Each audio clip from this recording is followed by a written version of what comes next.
and welcome to the back room, where we talk about politics around the world, across the country, and right here in the Bronx, and all of New York. I'm Lisa Schiffren, your host. I'm a Republican speechwriter. David Eisenbach, presidential historian. And tonight, our special guest is Elena Clin, who is a guidance counselor at a school in New York, or was a guidance counselor at a school in New York, and is now the chairwoman of the Queens chapter of Moms for Liberty. Elena. Hi, how are you? Elena, tell us about the Moms for Liberty. Tell us what you do and what Moms for Liberty does and what you're doing in New York. Moms for Liberty is essentially fighting for the survival of America by going back to promoting the principles of liberty. We empower, we educate, and we unify parents to fight for parental rights because their parental rights are getting taken from them more and more every day. What rights in particular are you concerned about? The right to know what's going on with their children, the right to make decisions, their educational decisions for their children. So this is mostly in schools. Correct. Yeah. Well, actually, I could think of doctors' offices too. But focusing on schools, what is going on in classrooms today that's a problem for your A organization? lot of things are being kept from parents, and I objected to that in my role as a guidance counselor. Now, keep in mind, sometimes parents can be abusers, and there are situations where you do have to keep things from parents. But it got to the point where we're looking at every parent like they're an abuser, or they have the potential to abuse. You mean teachers and the schools are looking at parents this way? Mandated reporters. We're all in a school building. We're all mandated reporters of the state. Okay, right.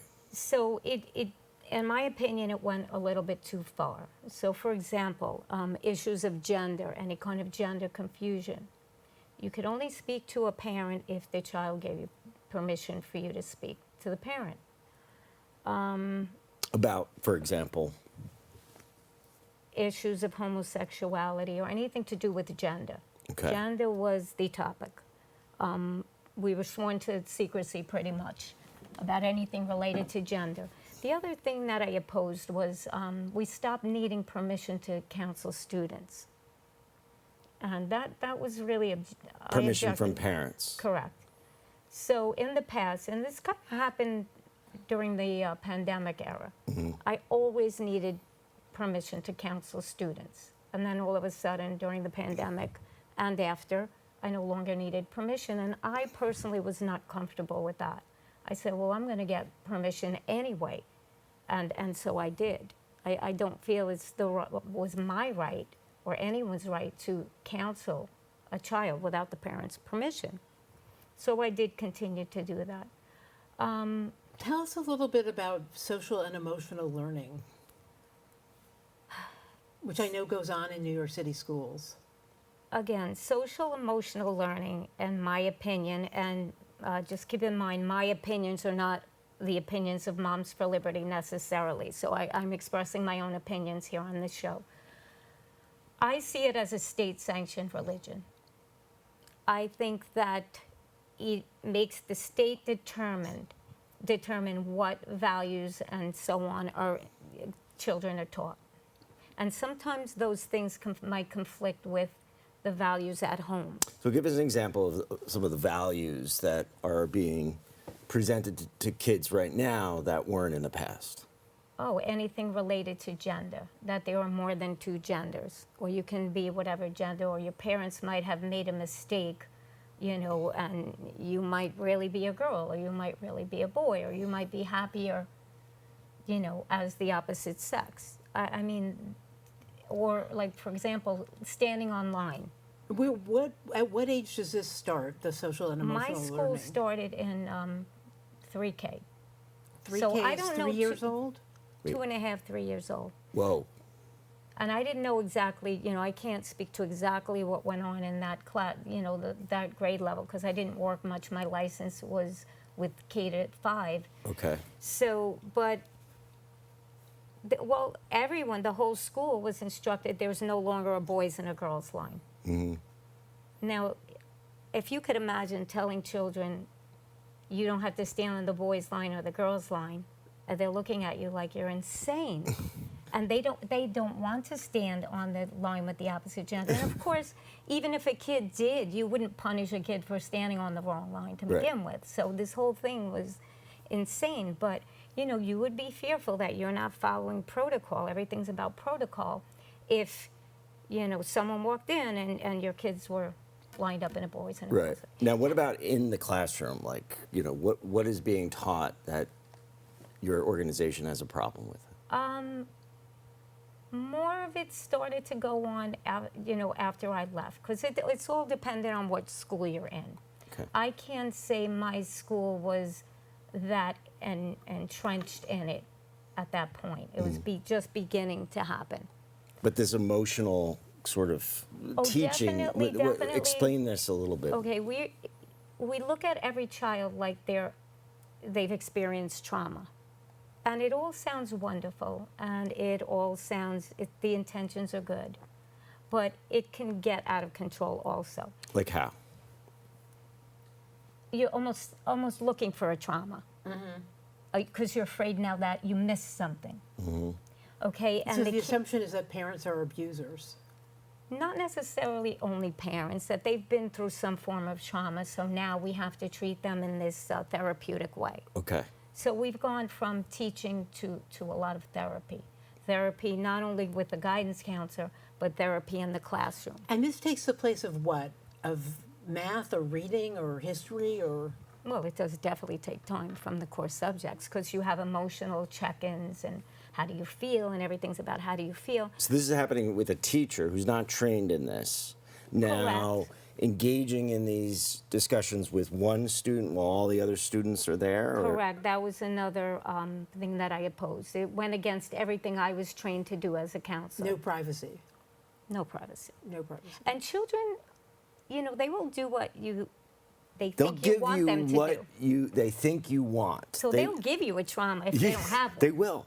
So it's a dangerous. It's very dangerous, and it opens up these, you know, memories and that are false sometimes, and That then does kids can kind of traumatize themselves. Absolutely. My understanding is that there's a tremendous amount of kind of excess empathy taught, so that you're always meant to be thinking about people who are classified as victims. So the same way in the trans thing, there are many genders.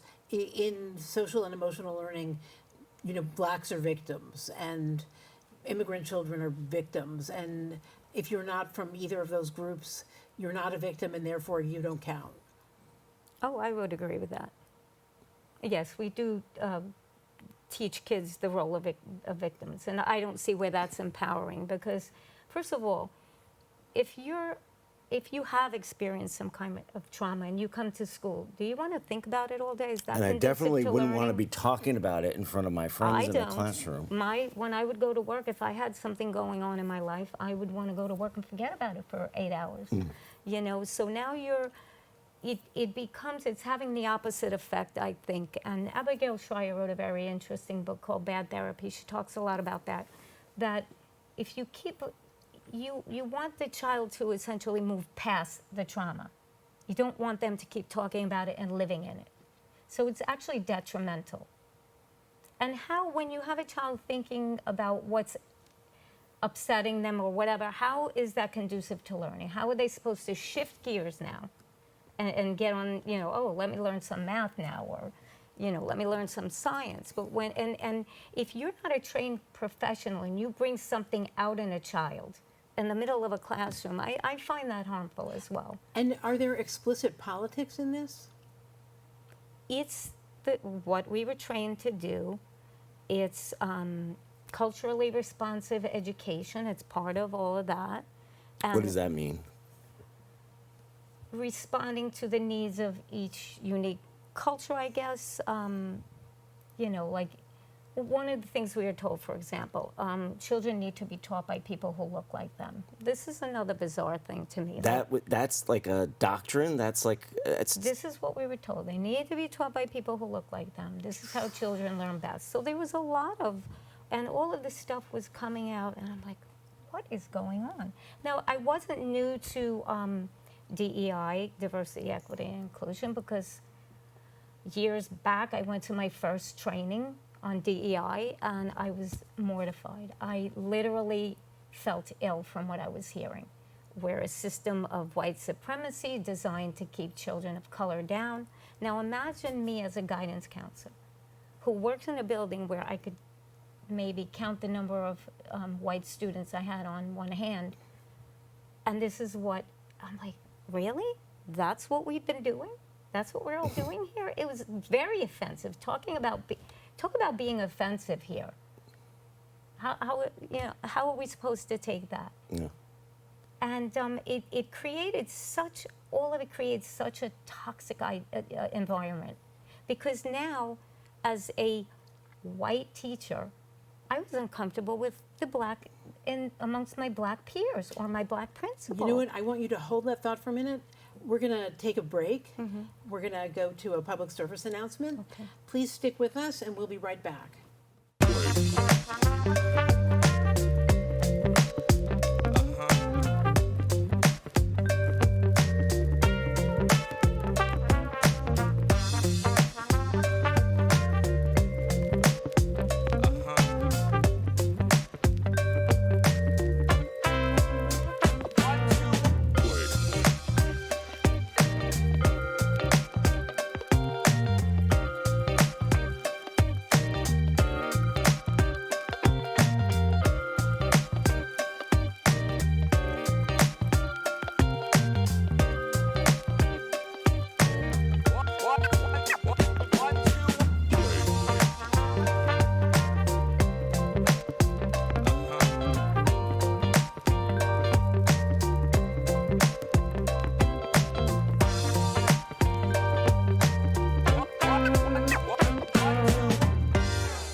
At the Marijuana Regulation and Taxation Act that amends New York City Labor Law 201D.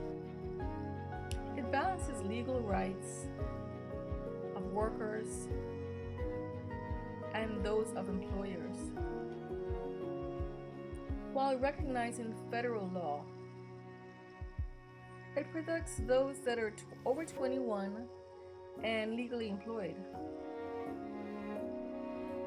However, it doesn't protect illegal activities having to do with cannabis. Protection is regardless of immigration or citizenship status. Here's the rundown. Between work hours, it grants employers certain abilities. But employers can't restrict employees' use of cannabis during non-work hours.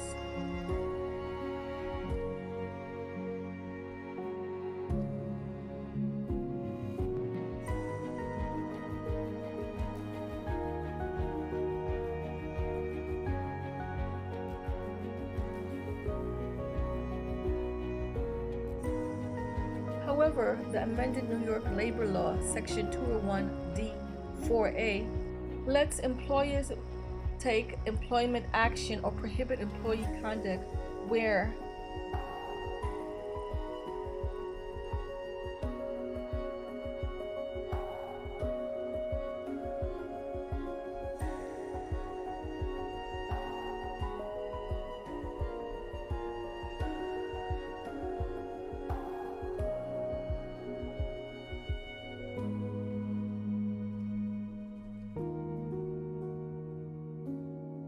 employers can't drug test employees except in situations where it's mandatory by the state or federal government for certain jobs.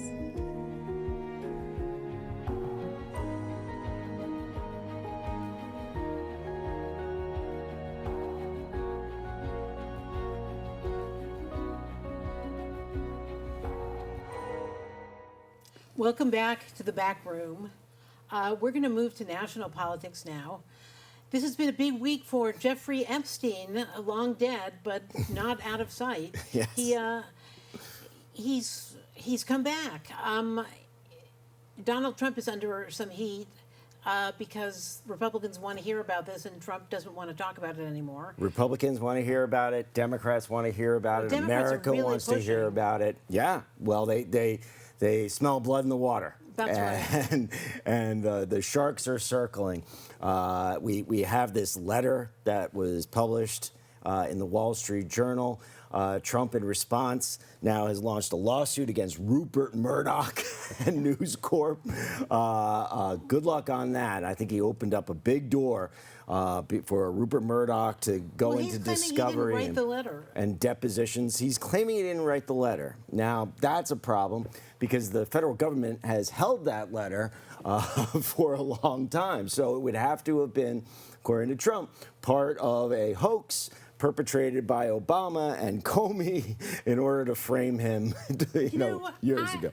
Without meaning to sound like I'm defending Donald Trump too much, it doesn't sound like Donald Trump. He's not a guy who writes. It's clever- creepy. It It is a creepy letter. No, it's creepy, but it doesn't sound like Trump. No, I agree. It doesn't sound like Trump, but again, it's creepy. If it is Trump, I'm telling you, that letter indicates to me these guys were up to something that was abnormal. Well, This was, at least they knew each other's foibles. yeah, nah. This is references that. to an Worse than enigma and secrets, and it's not a normal guy does not write a letter like that to another guy, and we know Epstein wasn't normal. Wow. This letter is news to me. I haven't heard about Oh that yeah, letter. you got to read it. But I do want to know what's going on with Epstein also. It's and it's not even just the letter; it's Trump's reaction to the letter or overreaction. I mean, now suing Rupert Murdoch and News Corp over this letter.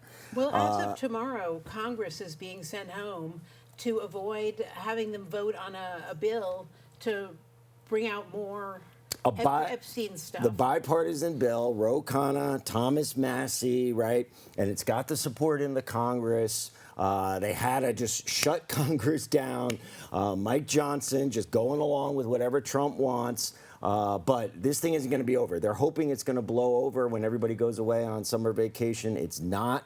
And when they come back, it's going to be a storm. And that storm is going to continue through the midterms because any politician running, whether you're... maybe stuff will come out. Maybe Trump will actually turn over some stuff. What I heard that I thought was interesting was that the Department of Justice is going to interview Ghislaine Maxwell, Right. who claims to be a teller of only truth. Right. Well, this could be a setup to pardon Ghislaine to just quiet the whole thing down, right? They don't want her talking. She was very friendly with both Donald Trump and Ivana Trump. They go back years, and so You've really been following them. Yeah. Well, who hasn't? I mean, this story gets into the very rot of the elite. It gets into the deep state. It has all the elements, all right? Sex, murder, espionage, right? All wrapped in together. And Donald Trump, his hope that this is just going to blow over is delusional. No, I think he's beginning to understand it's not going to blow over. and it's now politically useful because the Democrats have nothing except Epstein. And so they're going to run on it through the midterm election. Any primary challenger to a Republican who's running cover for Donald Trump is going to run on this. It's easy. Well, if you're a Democrat and your two choices are, do I run on Jeffrey Epstein and Donald Trump's foibles, or do I run on Zohran Mamdani being a communist? What's my choice? Epstein. The American public might go with Epstein, just sadly. Well, no. I mean, it makes more sense to attack your enemy where he's weak. Where he's weak. As opposed to your own self where you're weak. Oh, well, they got nothing to say, so go on that. Well, let's talk about Mamdani a Yeah. little bit. He's going to Uganda for his summer vacation there. to remind all of us where he's actually from. Yeah. Well, taking a break in the middle of an election, I mean, that shows a lot of confidence, but that can be very, very dangerous. I think he should be still on the streets, going to all the events that are running throughout the city. But, He hasn't had much luck in persuading most elected Democrats to actually support him officially, which is interesting. It is interesting. And the fact is... I'm actually surprised about that because you think they all actually are more sympathetic to communism than they might be. Well, they might be, but they don't want to do it publicly. And most of them are absolutely not. They're in the pockets of their donors who want nothing to do Mondami. And the interesting thing is, if Cuomo would drop out, Adams would have a very good shot at winning this thing. Oh, And- I think it don't- goes the other way. I mean, think it could. If Adams, who was polling at 14%, dropped out, then Cuomo, who's polling at 36%, would have a much straighter shot. Well, Adams isn't going to drop out, and Cuomo doesn't seem to be looking to drop out. Maybe they wait till I think later Adams on. was thoroughly destroyed by the Democrats, by Biden. I think he was made utterly ineffectual and literally destroyed. Exactly. Why would he drop out? You know, Well, no, he's the he's the sitting mayor of New He should York. drop out because otherwise Mondami gets elected. What does he care? He's the sitting mayor of New York. He's got still backing. You know, there still is he's got a natural advantage as the incumbent. I can see why he wants to stay in there. Cuomo is the one who got beat by Mondami, who's really the one who should sort of walk away from here, and he's not dropping out. So with the two of them in the race, He got beat by Mondami, but he didn't get beat by Adams. So why should he back out? I'm because I think Adams he's a has stronger Adams argument has than Cuomo is Adams making. has a better shot at winning it. I don't think so. I think don't the think so. opposite. Okay. What do you think? I don't think Adams, because people think he's aligned with Trump now, so I think they'll probably Well, that's turn against why him. he's got a better shot, because he can poll Trump voters No. as well as the kind of just. I don't know if that appeals to the New York voter, the New York City voter, any kind of alignment with Trump. Versus Mondami. That's the idea, is that you're pulling, in order to beat Mondami, the winning candidate would have to pull a coalition that would include Republicans. Adams is in the best position for that, right? And he does have. I don't know. Curtis Sliwa is not dropping out. I don't think Curtis has a chance in Curtis hell. doesn't have a chance he in doesn't hell. have a I don't know, chance. But I think he's not dropping out, and he will take from Adams more than he'll take from Cuomo. Well, Adams is the one with Al Sharpton's support. There is the black community. The black community is lined up will behind ri- Cuomo. I'm just telling you, I don't in know. terms of who's got the ability to swing this thing, Adams, as the sitting mayor of New York, can pull it, and Cuomo's going to have trouble. 14%. Cuomo, after getting clobbered by Mondami, He didn't get clobbered. He lost by 12%. he looks like a broken man. He does sounds look like a broken man. No, record. he and sounds bad. He He sounds doesn't. He weak. doesn't seem to have anything on the ball other than running on his dad's name and nostalgia from the 1980s. Adams, at least, he's a sitting mayor of New York. He can do things. He would have a better shot at Mondami. With the two of them in the race, there's really no shot. This is assuming we're trusting the polls, because I really have this feeling, this take that the media wants to elect our next mayor. So whatever they want us to think, that's what they're going to Now, Well- that's make us interesting. think. That's an interesting point. Without the polls, it's less clear. Well, that primary race was pretty clear, and Mondami's in the driver's seat. But there were very few voters, I think, in the primary compared to the general election. That is true, and that is he that might have is a- used up his base. He doesn't have so much overflow of goodwill from average New Yorkers, most of whom don't want rent control and public supermarkets and. I don't know. I think you underestimate the appeal of that. I mean, the general message: the city is unaffordable. Cuomo's not going to change things. Adams isn't going to change things. No one's going to The change city things. might be At least, unaffordable, but you can make it worse. I don't. We'll do something. Mondami is promising to do something. Opening up publicly owned grocery stores. Is that going to do something? At least it'll do something. No, it when won't I'm do going to my anything. grocery, well, here's what it will do. You'll see that the prices in that publicly run grocery store are not $15 for a jar of mayonnaise, which is what I'm paying in mine. So maybe You must live in a very by fancy having neighborhood. I live in the East Village.